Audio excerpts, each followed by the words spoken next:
Hey everyone, it's been a while. Let's mix things up a little today because the Season 7 hype for My Hero Academia is real. From Dabi's dancing blue flames to Mirio's broken permeation quirk, here's where each pro hero and villain ranks in the list of the strongest characters in My Hero Academia Season 7. Hawks has been among the most consistent showrunners in My Hero Academia, but having wings, flying, and going undercover all the time just makes him feel like a skilled spy rather than the number 2 pro hero in Japan. Instead, it's worth arguing that someone like Midoriya already far supersedes what Hawks has to offer. Sure, Hawks might be able to pull a win or two over some My Hero Academia characters like most of Class 1A and villains like Himiko Toga or Twice, thanks to his intellect and wits, but I just don't see him beating people with offensive quirks. For example, his wings are indeed powerful, but he got burnt to a crisp in less than a minute once Dabi showed up. It wasn't pretty much even a fight between the two, and Dabi straight up hospitalized Hawks.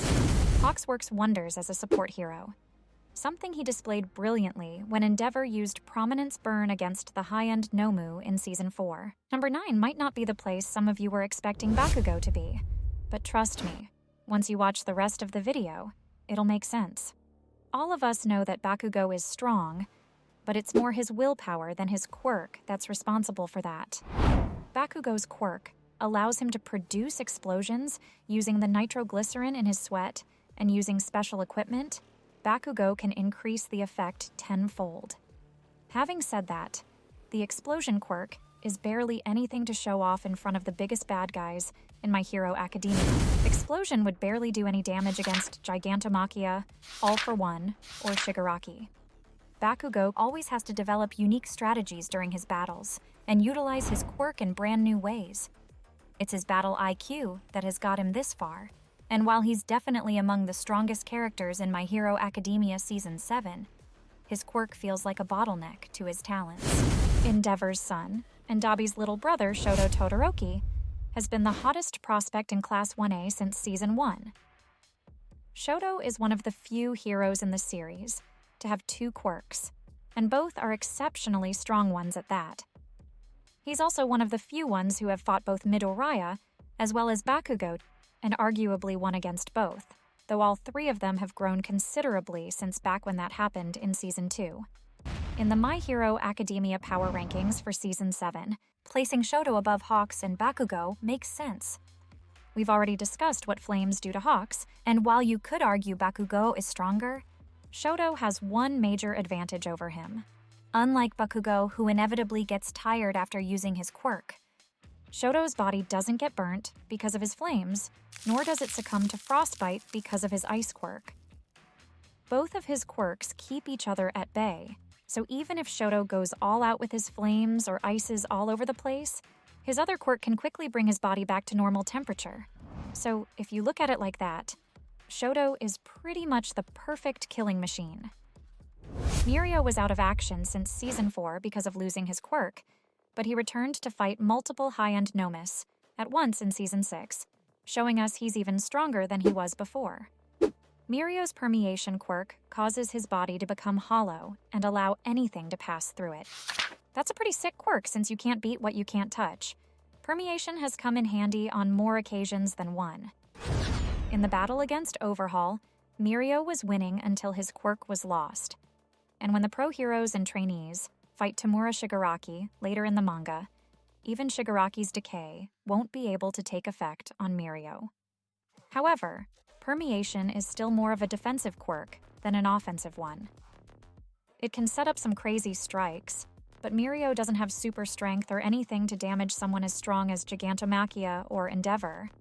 Though Mirio and permeation are still capable enough to beat someone like Todoroki, who hasn't unlocked his full potential yet by Season 7. But hey, if you disagree between the two, let everybody know your point of view in the comments. Dabi has been a threat looming on the heroes from very early on in the anime, but it wasn't until his fight with Todoroki in Season 6 that we got a full display of his capabilities. Todoroki was barely able to keep up with Dabi. The difference between their power levels is apparent. It's over 9,000! Even just by looking at them, since Todoroki has the lesser red flame, while Dabi's is the hotter and more powerful blue flame. We've also seen what Dabi can do to the top-ranked heroes. He barbecued Hawks, and when Endeavor arrived during the battle with Gigantomachia and learned Dabi was his eldest son Toya, even the #1 pro hero was helpless. In the power rankings for Season 7, Mirio, Shota, Bakugo, and Hawks beating Dabi is unlikely, so placing him at 6th place seems right. But that'll change once the Todoroki family fights Dabi in what will likely be Season 8. Number 5 seems as good a spot as any to place Midoriya. The current user of One for All and All Might's successor has come a long way since we first saw him quirkless in the first episode of the series running to save Bakugo from the sludge villain. At his current mastery level of One for All, he is quite easily the strongest hero in UA High School, and is probably only behind Endeavor in terms of strength in Season 7. Deku already had a strong quirk to begin with, but ever since the quirks of the previous users of One for All started manifesting inside him, he's been on a winning spree. But Season 7's Deku is still nowhere near to how strong he becomes when he taps into the full power of One for All in the final confrontation with All for One. That fight will likely be adapted in My Hero Academia Season 8 too, along with the Todoroki family brawl, so it's a long wait, but it'll be well worth it if Studio Bones doesn't fumble the animation. Gigantomachia ranking 4 is self-explanatory. He's a giant wrecking ball who can run across cities in a matter of minutes. His thick skin can block blows from Mount Lady, and he was single-handedly able to take on dozens of pro heroes, like Mirio, Best Jeanist, and the entirety of Class 1 or A. Gigantomachia is the biggest weapon in the League of Villains arsenal, and just trying to control him takes over half the manpower of the pro heroes, so it's clear as day why this giant menace ranked so high. The #1 pro hero takes the #3 spot in the list of My Hero Academia Season 7 power rankings. All Might cast a huge shadow over Endeavor throughout his life, but ever since Endeavor became the new symbol of peace, he has started living up to his namesake.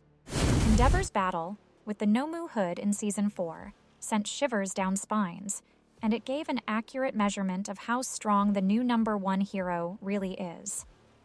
That said, Endeavor hasn't been able to surpass All Might just yet, but he will in the second core of the 7th season when he and Hawks fight All for One.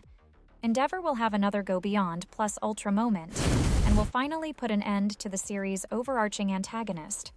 So that's another moment to keep an eye out for. Perhaps the strongest pro hero in My Hero Academia Season 7 was Star and Stripe, the protege of All Might. Her quirk New Order allowed Star to implement 2 rules at a time in the world.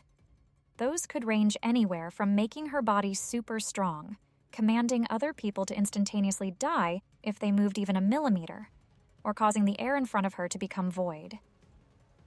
New Order was the most broken quirk we've seen to date in the anime, even if it did have a few small limitations. If it wasn't for Shigaraki's schizophrenia, Star and Stripe would have easily killed him in Season 7. Because Star needs to touch a person and know their name to implement a rule on them, her New Order didn't work on Shigaraki since he was having an identity crisis, and neither considered himself to be Shigaraki nor All for One. If this was absolutely anybody besides Shigaraki, they would have surely died on the spot. Star and Stripe was without a doubt an overpowered character, and her short on-screen presence of 2 episodes in the anime before her death is a travesty to the potential of her character. She was just as fun to watch as All Might in Season 1, and it's a shame we didn't get to see her more. That said, even 30 minutes were plenty to tell she was the strongest pro hero in My Hero Academia Season 7. Considering he has 100 different quirks thanks to All for One, it doesn't come as a surprise that Tamura Shigaraki is the strongest character in My Hero Academia.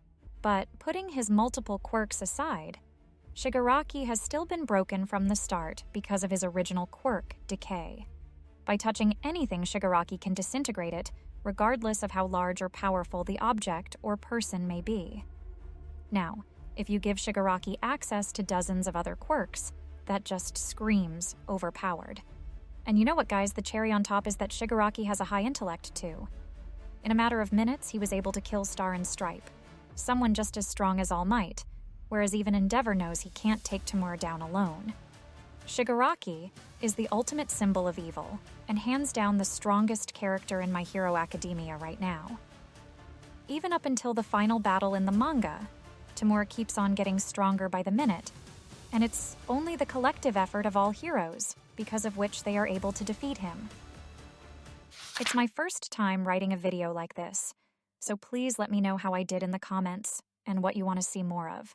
I'm thinking about covering other exciting anime at the moment, like Demon Slayer or Jujutsu Kaisen. What do you think? Love you all, and thank you for waiting patiently with me over the last 2 years.